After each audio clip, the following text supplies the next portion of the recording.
किसी भी कंपनी के शेयर में निवेश करके उससे दो प्रकार से पैसा कमाया जा सकता है। पहला होता है रिटर्न, जो कि डिविडेंड के फॉर्म में हो सकता है। दूसरा होता है कैपिटल एप्रिसिएशन, और इसके अलावा कुछ बोनस और स्प्लिट्स होते हैं जो कंपनी टाइम टू टाइम लाते रहती है, वो भी एक बड़ा जरिया होता है।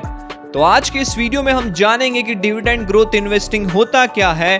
Dividend growth investing companies pick करने से पहले उसका फंडामेंटल एनालिसिस कैसे किया जाता है, कौन कौन से रेशियोज हैं जिसको आधार बनाना चाहिए, साथ ही साथ what are the benefits of dividend growth investing, और फिर हम जानेंगे कि डिविडेंड ग्रोथ इन्वेस्टमेंट पोर्टफोलियो क्या होता है, उसमें क्या क्या चीजें शामिल की जानी चाहिए। तो जय हिंद दोस्तों, स्वागत है आप सभी का हमारे इस YouTube चैनल पे जिसका नाम है CA रूपक मिगलानी। मेरा नाम है रूपक मिगलानी। तो चलिए शुरू करते हैं।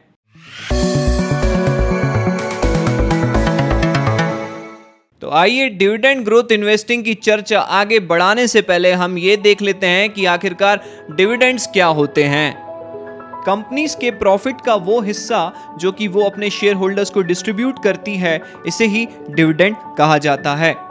ये एक प्रकार का टोकन या रिवार्ड कह सकते हैं जो कि कंपनी अपने शेयर होल्डर को देता है, क्योंकि शेयर होल्डर्स ने कंपनी में पैसा निवेश किया होता है इक्विटी के फॉर्म में। एक उदाहरण से समझे तो मान के चलिए मिस्टर एक्स है, इनके पास 100 शेयर्स है और कंपनी ने डिविडेंड डिक्लेयर किया है ₹1 प्रति शेयर।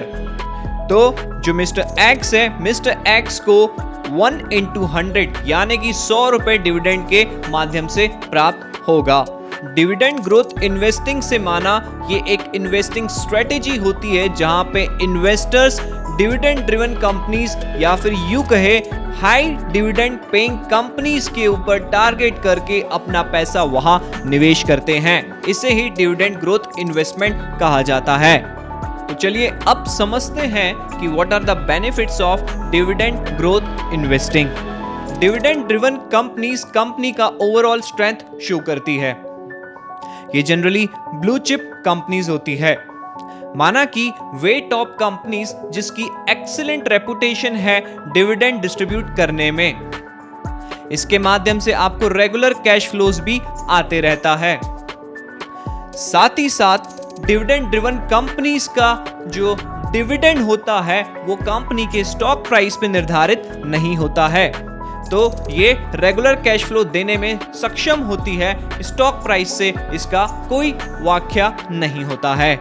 तो आइए अब बात करते हैं उन फाइनेंशियल रेशियोज की जिसको आधार बनाया जा सकता है ऐसी डिविडेंड ड्रिवन कंपनीज को पिक करने से पहले। इनमें सबसे पहला है डिविडेंड यील्ड, दूसरा है डिविडेंड पे आउट, तीसरा है EPS यानी कि अर्निंग पर शेयर, चौथा है प्राइस टू अर्निंग रेशियो जिसे आम भाषा में PE रेशियो भी कहा जाता है। इन सब के साथ ही साथ आपको वैल्यू इन्वेस्टिंग का भी थोड़ा बहुत नॉलेज होना चाहिए। तो चलिए एक एक करके इन फाइनेंशियल रेशियोज को समझते हैं। किसी भी कंपनी के स्टॉक प्राइसेस से रिलेटेड उसकी दो वैल्यू होती है। पहली फेस वैल्यू, जो कि कंपनी जब वो अपने शेयर्स इशू करती है उस समय निर्धारित किया जाता है, और दूसरी होती है मार्केट वैल्यू या फिर करंट प्राइस, जो कि स्टॉक एक्सचेंज के डिमांड और सप्लाई के बेसिस पे निर्धारित होती है। डिविडेंड यील्ड क्या होता है? कोई भी कंपनी अपने शेयर प्राइस के मुकाबले कितना डिविडेंड देती है उसे ही डिविडेंड यील्ड कहा जाता है। इसका प्रयोग डिफरेंट कंपनीज को एक ही सेक्टर की डिफरेंट कंपनीज का कंपैरिजन करने में प्रयोग किया जाता है। कंपनीज के प्रॉफिट में से टैक्स और इंटरेस्ट डिडक्ट करने के बाद जो बचता है वो होता है प्रॉफिट या earnings meant for share holders, और इसी को जब हम डिवाइड कर देते हैं नंबर ऑफ शेयर्स आउटस्टैंडिंग से तो ये बन जाता है अर्निंग पर शेयर्स। अब डिविडेंड पे आउट की जहां तक बात है, ये क्या होता है? कंपनी अपने अर्निंग में से, अपने अर्निंग पर शेयर में से कितना हिस्सा डिविडेंड ले डिस्ट्रीब्यूट कर रही है, इसे ही डिविडेंड पे आउट कहा जाता है। पी रेशियो एक बहुत ही इंपॉर्टेंट वैल्यूएशन रेशियो होता है। इसका प्रयोग वैल्यू इन्वेस्टिंग के लिए भी किया जाता है। ये होता क्या है? मान के चलिए एक कंपनी अगर अपना पूरा प्रॉफिट शेयर होल्डर को डिस्ट्रीब्यूट करने में लगा देती है और वे कंपनी आगे आने वाले सालों में भी वही परफॉर्मेंस दिखाती है, तो कंपनी में निवेश किया हुआ पैसा शेयर होल्डर द्वारा वो कितने साल में रिकवर हो सकता है, ये पीई रेशियो के माध्यम से पता चलता है। इसका फॉर्मूला होता है PE ratio equals to market price of a share divided by earning पर शेयर। तो इन सभी रेशियोज का एक हिस्टोरिकल परफॉर्मेंस जानने के बाद, इसे दूसरी कंपनियों के साथ कंपैरिजन करने के बाद हम डिविडेंड ड्रिवन कंपनीज को पिक कर सकते हैं। डिविडेंड ग्रोथ इन्वेस्टमेंट पोर्टफोलियो क्या होता है? इसका माना होता है कि आप ऐसी डिविडेंड ड्रिवन कंपनीज को पिक करके अलग अलग जगह अपना पैसा निवेश कर रहे हैं। इससे फायदा जो होता है वो डाइवर्सिफिकेशन का होता है, जिसके माध्यम से आप अपने रिस्क को रिड्यूस कर सकते हैं।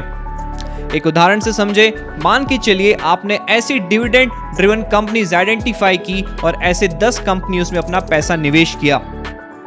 तो अगर कभी एक कंपनी फेल हो भी गई डिविडेंड देने में या आपका ऑब्जेक्टिव उससे सक्सेसफुल नहीं हुआ, तो इसका मतलब ये नहीं है कि बाकी बची 9 कंपनीज भी फेल हो जाएगी और आपका ऑब्जेक्टिव भी फेल हो जाएगा।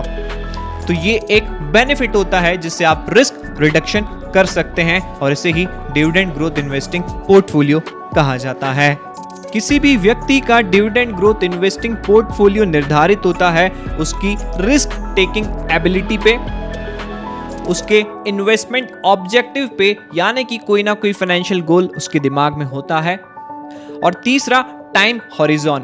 तो ये 3 मुख्य फैक्टर्स होते हैं जो कि आपके इन्वेस्टमेंट पोर्टफोलियो को डिसाइड करने में मदद करते हैं।